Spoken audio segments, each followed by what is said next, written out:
예수님께서 어느 안식일에 바리새파 사람의 지도자들 가운데 한 지도자로부터 식사 초대를 받으셨습니다. 예수님을 따르는 무리들도 예수님을 따라갔고 예수님을 초대한 바리새파 한 지도자의 집을 에워쌌습니다. 예수님은 병자들을 고치기로 유명하셨잖아요. 그래서 그 자리에도 적지 않은 병자들이 있었을 겁니다. 예수님 앞에 수종병자 한 사람이 있었습니다. 성경에 나오는 이 수종병은 현대 의학으로 설명하면 복수, 즉 배에 물이 차는 증상을 말합니다. 복수는 일반적으로 많이들 들어보셨을 겁니다. 복수가 차면 이 몸 안의 장기가 압박을 받아 숨을 쉬기가 어렵죠. 복수와 수종병은 같으면서도 붓는 범위에 차이가 있다고 해요. 복수는 그야말로 이 배에만 국한적으로 물이 차는 증상이고 수종병은 배를 포함하여 이 팔, 다리, 얼굴, 눈, 이 전신에 걸쳐 나타나는 부종 증상이라고 합니다.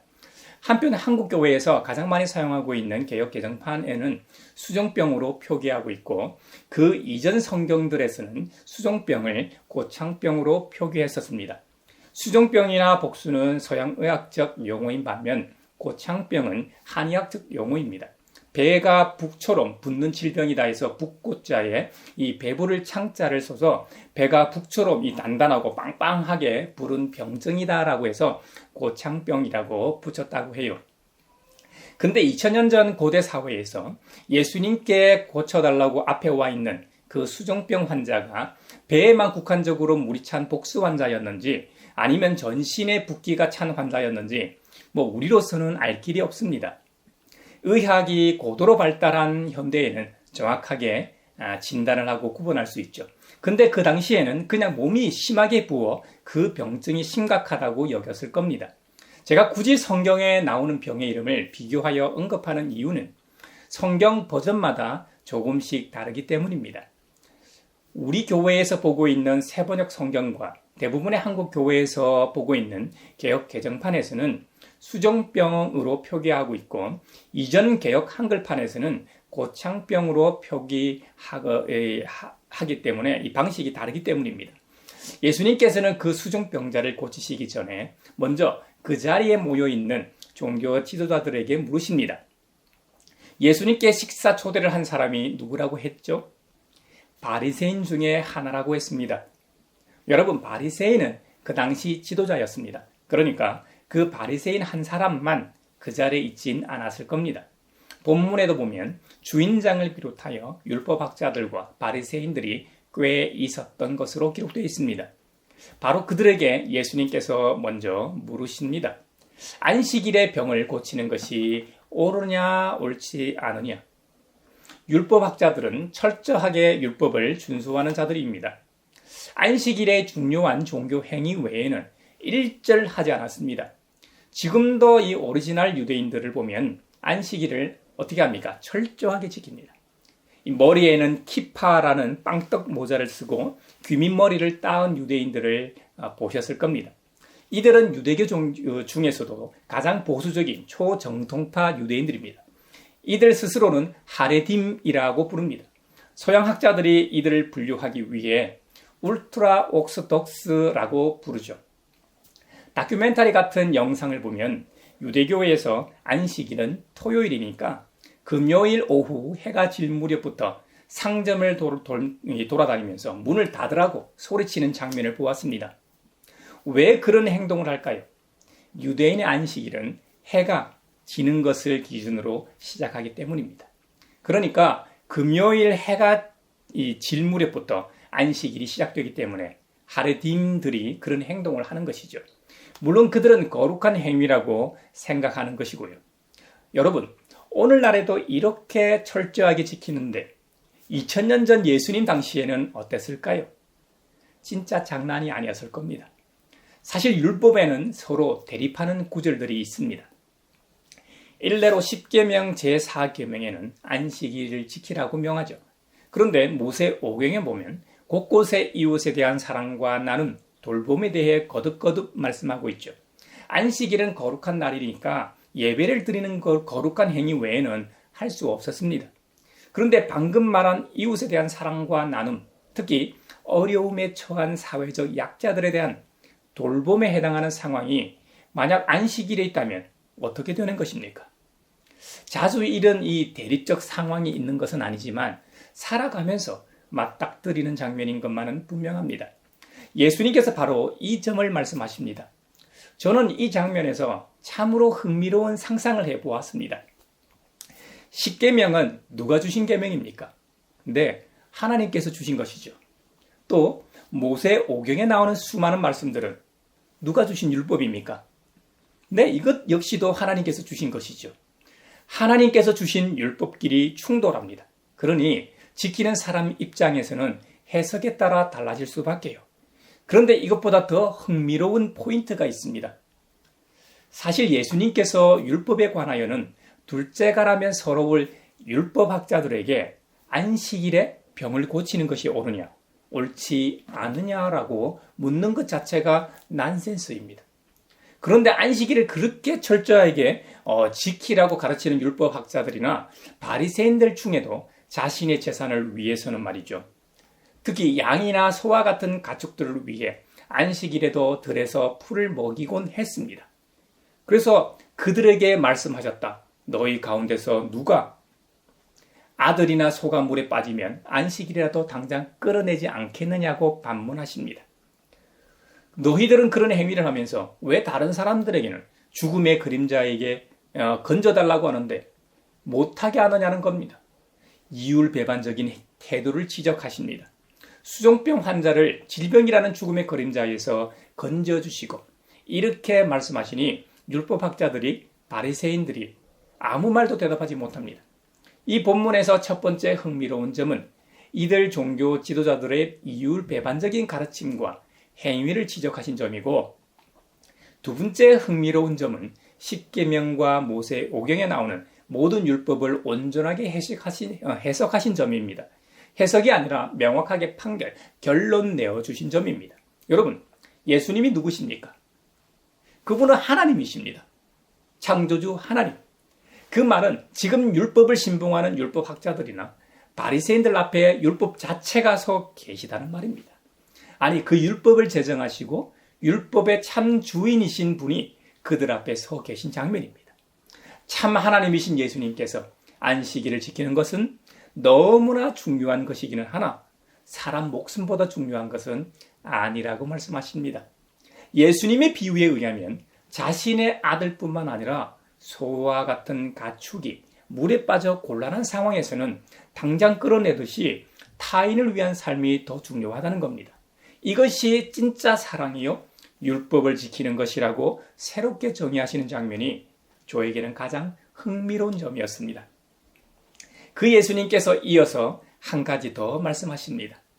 스스로 이 낮은 자리에 앉으라는 겁니다. 예수님 외에도 그 식사 자리에 초대받은 이들이 많았던 모양입니다. 예수님께서 가만히 그 모습을 보셨습니다.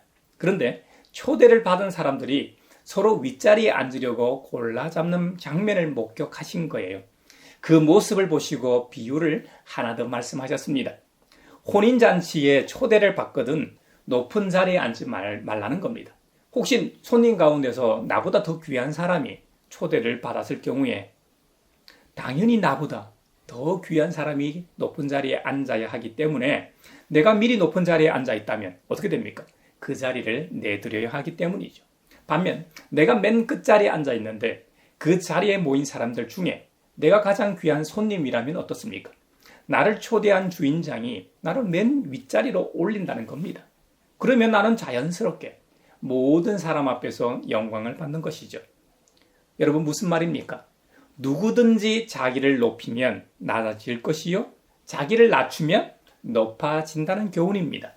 예수님께서는 스스로 겸손하라는 이 교훈과 함께 주님을 초대한 주인장에게도 교훈을 하나 더 말씀하십니다. 네가 오늘 나를 초대한 것은 참 잘한 일이다. 하지만 하나님께서는 칭찬받을 만한 일이 없을 것이라고 이상한 말씀을 하십니다.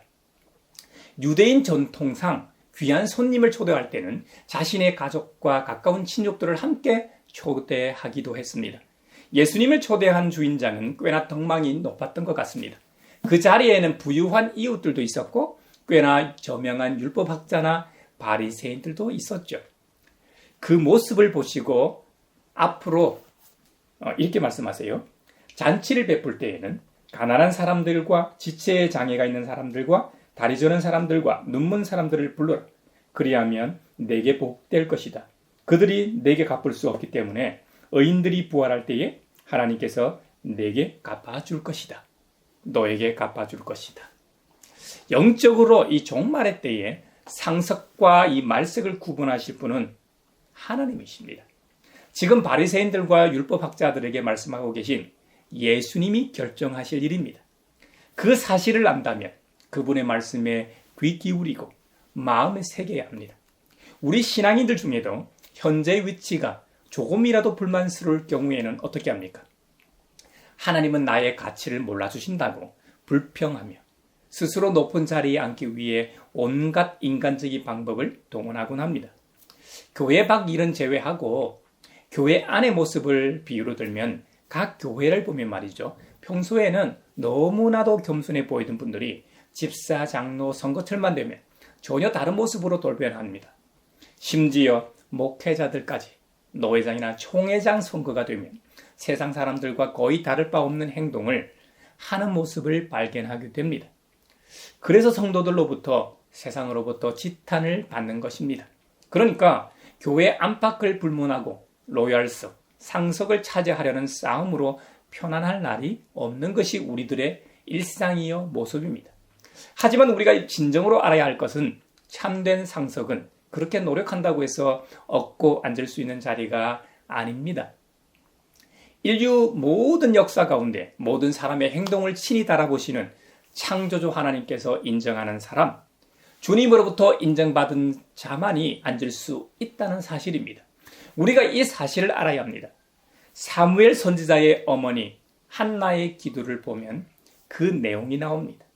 사무엘상 2장 3절에 너희는 교만한 말을 늘어놓지 말아라. 오만한 말을 입 밖에 내지 말아라.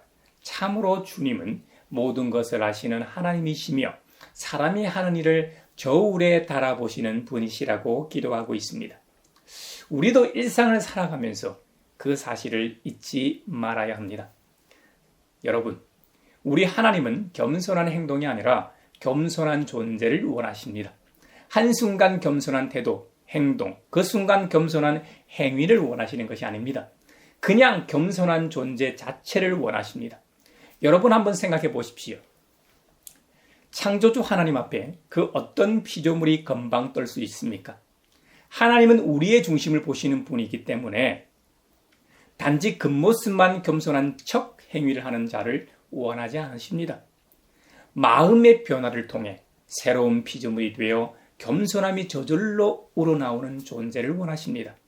지금 예수님께서는 마지막 날 하나님으로부터 높은 자리를 보장받기 위해 이 땅에서 일부러 낮은 자리를 택하라는 일종의 처세술이나 삶의 방법을 가르치시는 것이 아닙니다. 진정한 심령의 변화를 통한 새로운 창조를 말씀하고 계십니다. 이것이 이 본문의 핵심입니다. 여러분, 방명록을 아시죠?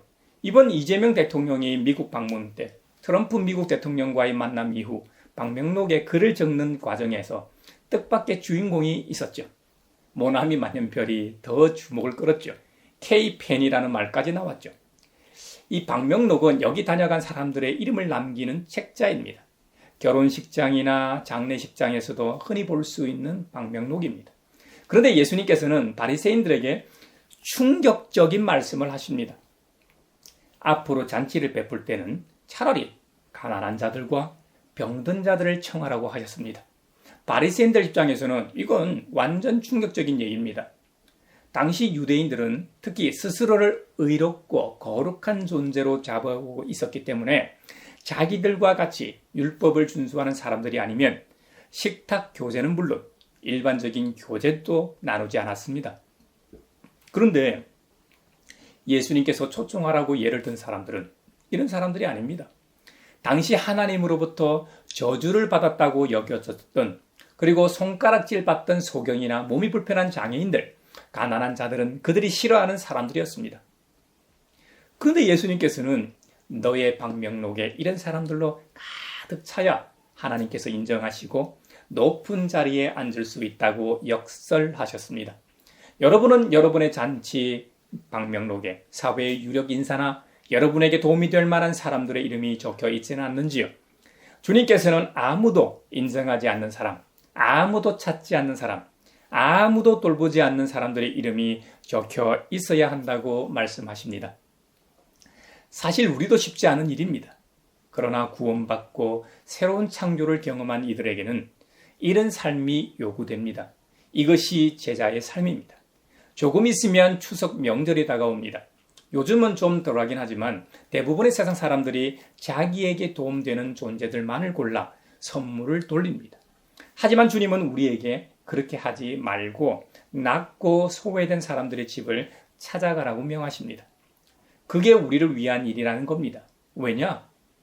우리가 믿고 섬기는 하나님은 비단 옷을 입은 사람들과 함께 찾아오시는 분이 아닙니다. 낮고 소외된 사람들과 함께 찾아오시는 분이기 때문입니다. 오늘은 주로 누가복음 말씀을 나누었습니다만 다른 본문들도 역시 서로 사랑하라고 권면합니다. 특히 나그네를 소홀하게 대접하지 말라는 겁니다. 혹시 그 나그네들 중에 천사들을 대접하는 것일 수도 있기 때문이죠. 우리도 몸이 있는 사람이니까 학대받는 사람들을 생각하라는 겁니다.